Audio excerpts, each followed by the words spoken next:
Olá pessoal, bom, meu nome é Elder Santos, eu trabalho com desenvolvimento de software em plataforma Microsoft e algumas outras plataformas também, como Python, Node, enfim. Mas o meu foco hoje principalmente é a plataforma Microsoft, trabalhando com C Sharp e .NET Framework. No começo do ano houve um evento para falar sobre Microsoft Azure. Algumas pessoas, alguns nomes conhecidos da comunidade de desenvolvimento de soluções em Azure, usando Cloud Computing, enfim, falaram nesse evento. E eu também fiz uma palestra lá sobre Microsoft Azure, especificamente com esse título, Azure nas trincheiras. Qual que foi a ideia, né? A ideia foi mostrar ou tentar passar um pouco da experiência que eu tive trabalhando com Microsoft Azure de verdade, né? Ou seja, eu tinha uma aplicação, eu precisava migrar essa aplicação para a estrutura do Azure, e aí eu criei essa apresentação tentando passar um pouco desse conhecimento e daquilo que eu sofri, digamos assim, né? Então, só para a gente seguir aqui mais ou menos a sequência, o que eu faço? Né? Eu sou arquiteto de soluções, trabalho hoje numa empresa que é focada em soluções fiscais para o mercado brasileiro. Quando eu digo soluções fiscais, podem imaginar qualquer coisa fiscal, né? Então eu estou falando basicamente de escrituração digital, SPED contábil, SPED fiscal, PiscoFins, DPJ, nota fiscal eletrônica de serviço, nota fiscal eletrônica de consumidor, enfim, todo esse monte de novas tecnologias que a Receita Federal vem implementando e vem cobrando principalmente das empresas para que também acompanhem esse novo jeito de se reportar para a Receita, considerando que você é uma empresa e que você atua no Brasil. O software que eu trabalho hoje, né, que nós desenvolvemos lá junto com a equipe, ele é o segundo software mais utilizado para geração de obrigações fiscais. Tá? Obviamente eu não vou falar qual é o primeiro, porque a nossa ideia é que nós sejamos o primeiro, tão logo a gente consiga, aí eu te digo qual é o segundo. Mas hoje eu não vou falar qual é o primeiro. Enfim, qual que era a necessidade? A necessidade era, existia uma aplicação construída para rodar on-premise. O que é o on-premise? O on-premise é aquele modelo que a gente já conhece, ou que vocês também já trabalharam e que é o mais comum. Ou seja, eu pego a minha solução, desenvolvo a minha solução e ponho para rodar na infraestrutura do cliente, ou em algum host, algum colocation, alguma coisa que é específica do cliente. Ok? Então, cada deployment que eu faço, cada instalação que eu faço é única para aquele cliente. A gente costuma chamar isso de on-premise. Então existia uma aplicação construída para rodar nesse modelo. Tá? Qual que era a necessidade nossa? A necessidade era suportar centenas de clientes. Eu precisava sair do modelo on-premise, sair do modelo onde a minha aplicação atendia um único cliente, né? Com isso eu tinha N instalações, o meu N é igual ao número de clientes, e eu tinha que suportar centenas de clientes na mesma instalação. É mais ou menos o seguinte, eu saio do modelo que a gente chama de multi-instance, ou seja, várias instâncias, um para cada cliente, e vou para um modelo single instance e multi-clients, ou seja, uma única instalação, uma única instância suportando N clientes. Vocês já devem ter entendido por que a gente precisou fazer isso. Né? Primeiro, que é muito mais fácil manter uma única instalação, seja do ponto de vista de suporte, atualização, performance e assim por diante. Segundo, que a estratégia da empresa era começar a mover algumas soluções para a nuvem e oferecer essas soluções como soluções em nuvem, como serviço. Tá? Então eu precisava mudar a aplicação, mudar a arquitetura da aplicação,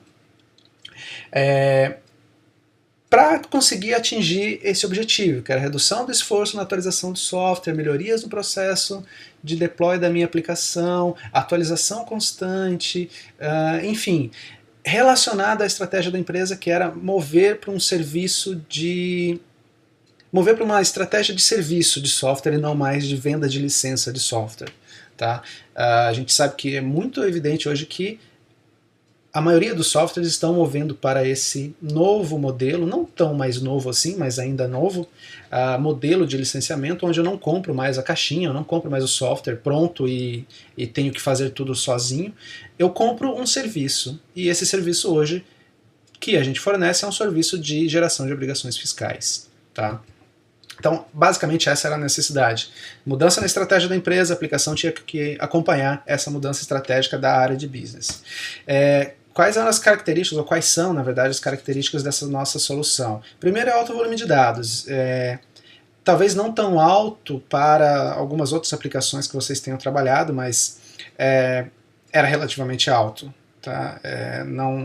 Não era um volume comum, né? Eu estou falando de quanto, né? De quanto está falando, Helder? Qual é esse volume alto para você? Volume alto para mim é na casa de centenas de gigabytes, tá? Então são 100 gigas, 200 gigas, 300 gigas. Isso para mim é alto. Não cheguei a trabalhar com um único cliente especificamente na casa de terabytes ainda, mas movendo essa solução para um cenário multi-client, multi-tenancy, alguns chamam de multi-tenants também esse cenário. Provavelmente a gente vai chegar nessa casa de terabytes. Tá? Então eu tenho um alto volume de dados junto com um alto volume de transferência de dados. Por que eu tenho alto volume de transferência de dados? Porque a minha solução ela depende, de certa forma, dos dados que estão no RP. Imagina um cenário onde você tem um RP, e não importa qual RP, qualquer RP, principalmente os internacionais, SAP, JD Edwards, IBS, enfim, qualquer um desses RPs, ele não foi criado para trabalhar no Brasil, ou seja, para atender às necessidades específicas fiscais e contábeis do Brasil. É por isso que existem centenas de empresas que fazem consultoria nisso, e é por isso que existem centenas de profissionais que prestam esse serviço e que cobram valores razoáveis também para prestar esse serviço, porque eles precisam localizar o RP, ou seja, fazer com que o RP fique com a cara da legislação brasileira, o que é extremamente complexo, não é simples, e muitas vezes o projeto fracassa por causa disso, porque eles acreditam que vão conseguir fazer e não conseguem fazer, e tem vários outros problemas. Nesse contexto entra a solução que nós desenvolvemos. Por quê? Porque ela pega as informações do RP e gera as obrigações fiscais que a Receita Federal pede. Tá? Com isso, acaba sendo bom para o RP e bom para a empresa que contratou o RP, porque o RP delega essa funcionalidade para o nosso aplicativo, e o nosso aplicativo atende bem essa necessidade porque foi feito especificamente para atender essa necessidade.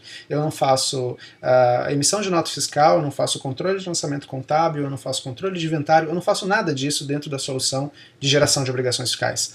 Eu simplesmente gero obrigações fiscais. Porém, os dados são criados no RP. Tudo bem? Então, voltando, por que eu tenho alto volume de transferência de dados? Porque eu tenho que pegar basicamente 80% dos dados que estão no RP e trazer para o meu banco de dados. Tudo bem? Estou falando de nota fiscal, cupom fiscal, parceiros de negócio, itens da nota, enfim, todo esse monte de coisa que acontece no RP. E nós utilizamos um banco de dados relacional. Então, essas são as características da solução que nós estávamos tentando portar para o Microsoft Azure. Tá? O que nós utilizamos? Né? Nós utilizamos como ferramenta o Windows Azure, evidente. Nós utilizamos como banco de dados o serviço SQL Azure. O que é o serviço SQL Azure? Imagine uma instância do SQL Server instalado na nuvem, onde você não tem acesso diretamente como administrador desse servidor de banco de dados, mas você tem um acesso como administrador do seu banco de dados. O que eu quero dizer com isso? Quero dizer que os bancos de dados que você cria no SQL Azure são seus. Você faz com ele o que você quiser. Mais ou menos, né? Existem algumas limitações, mas podemos entender de uma regra geral que você é o proprietário desse seu banco de dados. Mas do servidor, não. Você, na prática, nem sabe onde está esse banco de dados, porque ele fica num servidor compartilhado, onde você escolhe qual é a região que você quer criar. Né? Então, eu posso criar um servidor de banco de dados no SQL Azure. Eu posso criar nos Estados Unidos, eu posso criar na Ásia, eu posso criar no Brasil, né? Recentemente A Microsoft liberou um data center aqui no Brasil, em São Paulo. Enfim, eu posso criar em qualquer região, em qualquer continente ali do mundo. Depende da minha necessidade. Mas eu não tenho acesso diretamente ao servidor, eu não consigo alterar configurações do servidor de banco de dados, ok? Eu consigo alterar configurações do banco de dados. Visual Studio 2012 é a ferramenta que nós utilizamos hoje, embora outras soluções a gente utilize o Visual Studio 2013, mas na real não faz diferença se você usa 2012 ou 2013 para trabalhar com Microsoft Azure, tanto faz. Usamos TFS Online, né, o Visual Studio Team Foundation. Depois eu vou falar um pouquinho mais sobre o Team Foundation. E usamos também o Bitbucket. Tá? Pode vir a pergunta, né? Helder, mas o Bitbucket com o HG, né, o Mercurial, não é a mesma coisa que o Team Foundation? Não, não é. Se fosse a mesma coisa, eu não utilizaria os dois, certo? Por que eu digo que não é? Porque hoje, na arquitetura que a gente tem, não vou dizer arquitetura, é uma palavra muito, muito forte, no desenho de equipe que a gente tem, eu tenho desenvolvedores remotos que atuam em diferentes partes. Meu time hoje é composto por pessoas que estão em São José dos Campos, que estão em São Paulo, que estão fora do país, às vezes nos Estados Unidos, às vezes na Europa, enfim. Com isso, eu preciso ter um controle de código, um repositório de controle de código distribuído. Tá? TFS não é distribuído, ele é uma tentativa de melhoria de um outro cara que chamava-se SerSafe. Então, se você é um cara que desenvolve em plataforma Microsoft há mais de uma década, provavelmente você já ouviu falar desse cara. Tá? SerSafe era o controle de código, de repositório de código oficial da Microsoft até um certo tempo, antes da ideia de Team Foundation, antes da ideia de Git suportado no Team Foundation, enfim. Antes de tudo isso aí, existia um cara chamado SerSafe e era isso que era utilizado por quase, sei lá, 95% dos desenvolvedores Microsoft, principalmente os de Visual Basic. Mas isso bem lá atrás, tá? Estou falando de final da década de 90, começo de 2000, para aqueles que não tiveram a oportunidade de acompanhar o começo da plataforma .NET, a primeira versão da plataforma .NET, né, quando basicamente mudou toda a ideia de desenvolvimento em plataforma Microsoft, ela saiu no final de 2001. Né? Então a gente está falando final de 2001, meio de 2002, com uma versão beta, onde tudo começou, digamos assim, para o mundo .NET, tá? Então eu uso os dois. Eu uso o TFS e eu uso o Bitbucket, porque o TFS não me atende, ponto. Porém, ele não me atende para controle de código, mas ele me atende para deploy, e isso é muito bom, tá? O que eu quero dizer com isso? Que eu preciso utilizar o TFS para ter uma coisa chamada Continuous Deployment, Continuous Integration, Daily Building, enfim. Todos esses nomes quer dizer basicamente a mesma coisa, que todo dia eu faço build da minha aplicação, todo dia eu faço deploy da minha aplicação. E isso é extremamente importante no modelo nuvem, onde você é o responsável por fazer a atualização de N clientes ao mesmo tempo. Tá? É claro que não é o meu código que eu desenvolvi no dia, que eu compilei no dia, que eu vou fazer deploy em produção. Mas esse código, ele é feito deploy num ambiente de stage, num ambiente de homologação todos os dias. Tá? Ao final da minha versão, ou seja, depois que eu implementei e corrigi tudo que eu precisava dentro do meu software, eu gero uma versão final, e essa versão final, sim, vai para o ambiente de produção. Tá? Mas no dia a dia de desenvolvimento, ter um servidor onde eu tenho a minha aplicação funcionando do jeito que ela foi desenvolvida até ontem é extremamente importante, é extremamente útil. Tá? Bom, com tudo isso, quais foram as lições aprendidas de fato nesse processo de migração da nossa aplicação para o ambiente do Microsoft Azure? A primeira coisa é Azure OS. O que isso significa? Significa que eu estou rodando num Windows Server, tá? Porém, o meu Windows Server não é exatamente um Windows Server igual a gente conhece no modelo onde eu vou lá e instalo o servidor eu mesmo. Existem algumas diferenças e é importante vocês entenderem que existem diferenças. Eu não vou entrar no mérito especificamente de quais são essas diferenças, isso vale uma outra apresentação. Mas existem diferenças. O seu OS não é, seu sistema operacional não é um Windows Server comum. Ele é o sistema operacional do Azure. Tá? A mesma coisa vale para o SQL Server. Você não tem um servidor SQL Server igual você conhece, onde você instala e tem todas as opções para você mudar o que você quiser na hora que você quiser. Você tem um serviço que te provê um banco de dados relacional. É isso. Também há diferenças, também há regras que você precisa seguir. Por exemplo, você cria uma tabela e a sua tabela é uma tabela tão simples que você não se preocupa nem mesmo em criar uma primary key, um índice clusterizado nessa tabela. Tá? Se você tem essa tabela no seu banco, onde você está rodando on-premise, né, e você quer mover a sua aplicação para a nuvem, o primeiro problema que você vai ter é exatamente esse. O seu banco de dados, na hora que você tentar exportar para o formato do Microsoft Azure, do SQL Azure, não vai funcionar, ele vai reclamar e vai dizer, olha, você precisa no mínimo de um índice clusterizado nessa tabela. E se isso for verdade para várias tabelas do seu banco, ou seja, várias tabelas do seu banco de dados não possuem PK, não possuem índice clusterizado, você vai ter problema, você vai ter que corrigir todas elas. Tá?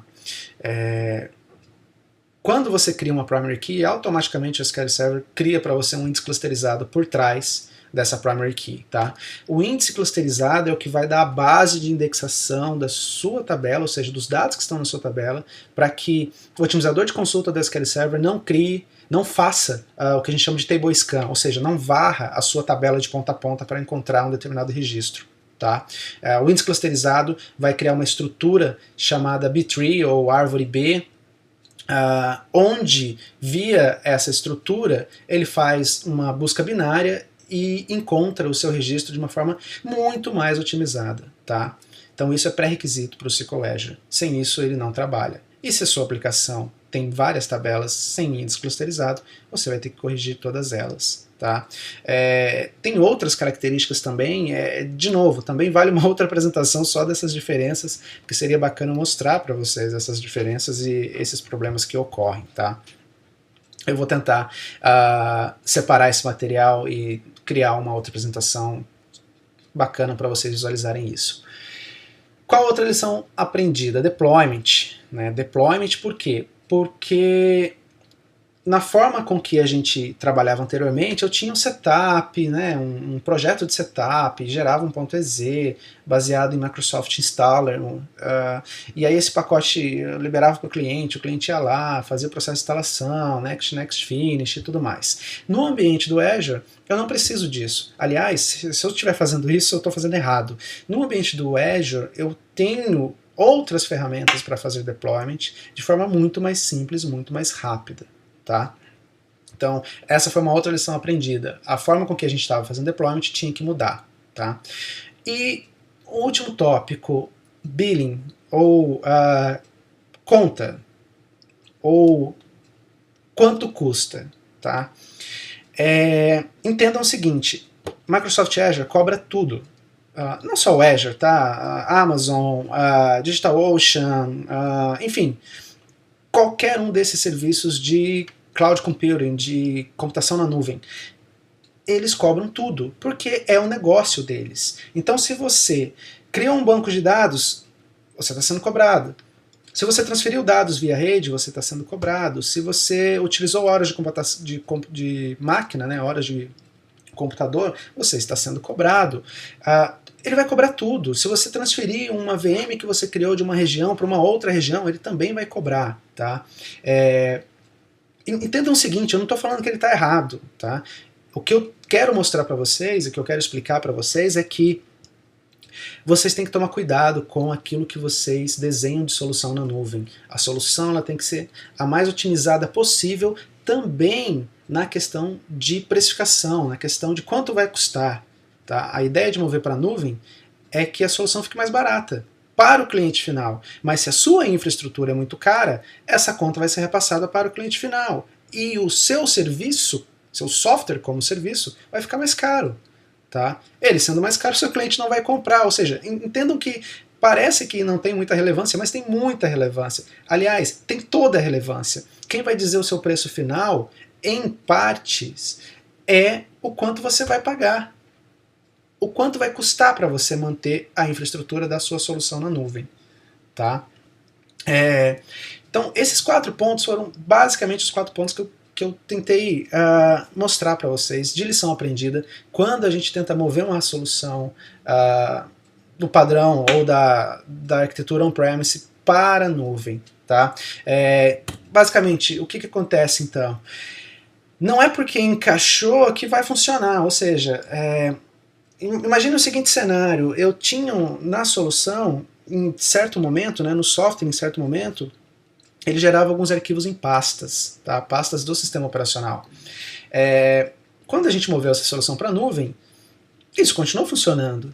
Agora a pergunta vem, como que eu visualizava esses arquivos que estavam sendo salvos numa pasta, num servidor que eu não sei exatamente qual é, porque por padrão eu não tenho habilitado o acesso remoto a esse servidor, o nosso Remote Desktop. Tá? Eu não tinha acesso. Toda vez que eu faço um deployment direto como um serviço no Azure, por padrão ele não habilita o Remote Desktop. Eu posso habilitar depois, mas por padrão não vem habilitado, então eu não estou conectado remotamente àquele servidor, não estou enxergando as pastas no Explorer, consequentemente não estou enxergando os arquivos.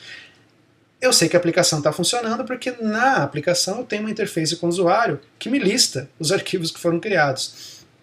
Mas eu não tinha exatamente acesso direto a esses arquivos. Então, basicamente, funcionava? Funcionava, mas não estava adequado para trabalhar na nuvem. Né? Então, o que a gente fez, basicamente? A gente isolou essa parte de geração de arquivos, a gente colocou um conceito de provider, né, no sentido de que salvar a aplicação em pasta seria um provider, um file system provider, por exemplo. Né? Eu poderia salvar, o que seria até melhor no modelo do Azure, salvar esses arquivos em um blob, em um storage. Nesse caso eu teria um blob provider, ou eu poderia salvar essa mesma informação, esses mesmos arquivos num banco de dados, e aí eu teria um database provider. Tá? Mas basicamente o que a gente fez foi isolar essa parte, criando esses providers, de tal forma que eu consigo, via configuração, né, dizer qual provider eu quero utilizar quando a aplicação está trabalhando no Azure ou quando a aplicação está rodando on-premise. Eu acho que eu não disse isso até agora, mas é algo muito importante. Mover a aplicação on-premise no nosso cenário não implica em eu não utilizar mais essa solução on-premise. Esse processo de migração ele não é rápido, ele não acontece do dia para a noite, ele leva meses. Nesse período eu tenho que suportar os dois ambientes. O on-premise, que tenho lá centenas de clientes rodando, e também o ambiente na nuvem, onde eu já começo com algumas dezenas de clientes e vou crescendo. Idealmente, isso vai crescer de forma exponencial. Amanhã eu tenho 100, depois de amanhã eu tenho 1000 e assim por diante. Tá? Então, eu tinha que manter as duas coisas, por isso que a gente criou esse conceito de provider para conseguir trabalhar tanto on-premise, salvando em pasta igual era antes, quanto no Azure, salvando um blob storage, que foi a solução que nós adotamos. Então, como lição aprendida, o que ficou dessa parte especificamente? Não é porque encaixou que funciona. Tá? Aparentemente pode ser que funcione, mas não é a melhor solução. Tá? Uma outra coisa é, às vezes, a gente tem que fazer encaixar, tem que fazer funcionar. Nesse mesmo exemplo que eu dei para vocês, onde eu não tinha acesso remoto a esses servidores. No ambiente de produção é diferente. No ambiente de produção eu tenho acesso ao servidor, né, de forma remota. Eu conecto via Remote Desktop. É claro, com uma senha forte, com um usuário diferente de admin, administrator, administrador, coisas desse tipo. A gente segue o mínimo ali de regras de segurança. Tá? Mas eu tenho acesso, porque às vezes eu preciso ter acesso, eu preciso forçar isso aí. Não é, de novo, o modelo ideal. No modelo ideal, eu não tenho que ficar me conectando ao servidor para ver alguma coisa que está acontecendo na aplicação, algum problema, alguma baixa performance, coisas desse tipo. Mas no modelo real, no nosso principalmente, a gente precisava fazer isso, né? Então, às vezes você tem que forçar e você tem que fazer encaixar, porque você está num processo transitório, tá? Uma outra coisa é, esteja preparado para cenários catastróficos. Não é porque a sua solução está no Azure que ela nunca vai cair, que o seu servidor nunca vai desaparecer, que a sua imagem que você tinha criado daquele servidor, em algum momento que você precisa criar uma outra VM a partir daquela imagem, aquela imagem não vai funcionar. Isso é comum, isso acontece. Tá? Se você usa computação na nuvem diariamente, de forma massiva, você vai perceber que isso acontece. Às vezes o seu servidor cai, e não cai por culpa sua, cai por culpa da infraestrutura. Nesse caso, alguma manutenção que a Microsoft está fazendo, ou deveria ter feito, né, e não fez, fez com que o seu serviço caísse. Tá? Você tem que estar preparado para isso, tem que ter um plano B. Qual que seria o seu plano B? Planos de disaster recovery existem vários. O mais comum, que é o que a gente utiliza. Eu tenho uma estrutura no Microsoft Azure, que é a minha estrutura principal, e tenho uma outra assinatura fazendo replicação para uma outra região, onde eu também faço deployment do meu serviço, mas eu não faço diariamente. Tá? Eu faço isso a cada versão. Né? Helder, mas então o que acontece com o seu banco de dados? Acontece que se eu precisar passar de uma região para outra, eu tenho que fazer, pegar o último backup que eu tenho desse meu banco de dados e restaurar nesse meu outro servidor de banco de dados. Mas isso dá trabalho? Dá. Qual que é o seu tempo total de shutdown? Né? Qual que é a sua janela onde você fica totalmente fora? Depende do tamanho do meu banco, depende do tempo que eu vou levar para fazer esse restore. Isso pra gente hoje não é crítico, tá? A nossa aplicação não é uma aplicação real-time que precisa estar 24/7, 365 dias por ano. Eu tenho picos de utilização. Ao final de cada mês é muito forte a utilização e no começo também do mês é muito forte. Mas digamos que entre o dia 7 ao dia 20 é muito baixo o uso, tá? Então eu tento utilizar essa faixa do mês para trabalhar melhor essa parte de disaster recovery, inclusive fazendo testes de disaster recovery. Tá? Disaster recovery é outro tópico muito interessante e que às vezes a gente não dá muita atenção, a não ser quando a coisa quebra, quando tudo para, quando o servidor cai, quando o cliente não consegue acessar a aplicação. Aí a gente se preocupa. Via de regra, como plano do seu disaster recovery, é você testar para saber se o seu plano funciona. Como que você vai testar isso? Simples. Faz o servidor cair e tenta subir o outro de acordo com o seu plano. Se tudo subir dentro do tempo estimado, maravilha, está funcionando. Se não subir, você tem que tentar melhorar esse seu processo. Tá? E você tem que fazer isso, não tem jeito. A única forma de você testar, na prática, é assim. Qualquer outro tipo de teste vai ser baseado em simulação, vai ser baseado em mundo ideal, ou vai ser baseado em pura sorte quando você precisar utilizar. Tá? Então, se preparem para cenários catastróficos em ambientes na nuvem. Por quê? Porque pode acontecer. Tá? E na hora que você precisar, aí não tem como você conseguir, por exemplo, um backup do banco de dados no momento que o servidor de banco de dados caiu. Tá? O Azure ele possui, né, o SQL Azure ele possui uma opção de backups automáticos, onde você consegue configurar, eu quero uma exportação de dados diária 5 dias da semana ou 7 dias da semana, mantendo uma retenção de 10 dias, 20 dias, 30 dias, tudo isso é configurável. E obviamente tudo isso é cobrado, porque os arquivos de backup que ele gera, ele vai colocar num blob storage, e esse blob tende a crescer na medida que você tem mais dados sendo inseridos no banco de dados e também porque você tem lá um período de retenção desse backup, normalmente de 30 dias. Tá? Então, se prepare para isso. A boa coisa é o quê? É que se você tiver um plano de disaster recovery atrelado ao seu serviço na nuvem, mais a própria segurança que esse serviço te oferece, né, uma garantia lá de alguns noves, né, 99,99 ou 99,9% do tempo de uptime, né, só para vocês entenderem como que funciona essa questão de uptime. Isso está até no contrato quando você faz a assinatura do Microsoft Azure. Você é o conceito de noves, né? Dentro de um ano, de todas as horas do ano, quanto em porcentagem a Microsoft garante que o serviço ou os serviços vão estar disponíveis, né? 99,9% de todo o tempo. Então você tem que fazer uma continha muito simples, você tem que pegar todas as horas do ano e calcular o seu 0,01%, o quanto isso representa. Vocês vão perceber que esse valor não é tão baixo assim quanto vocês acham que é, se comparado à quantidade de horas que tem no ano, porque são em média 365 dias, né?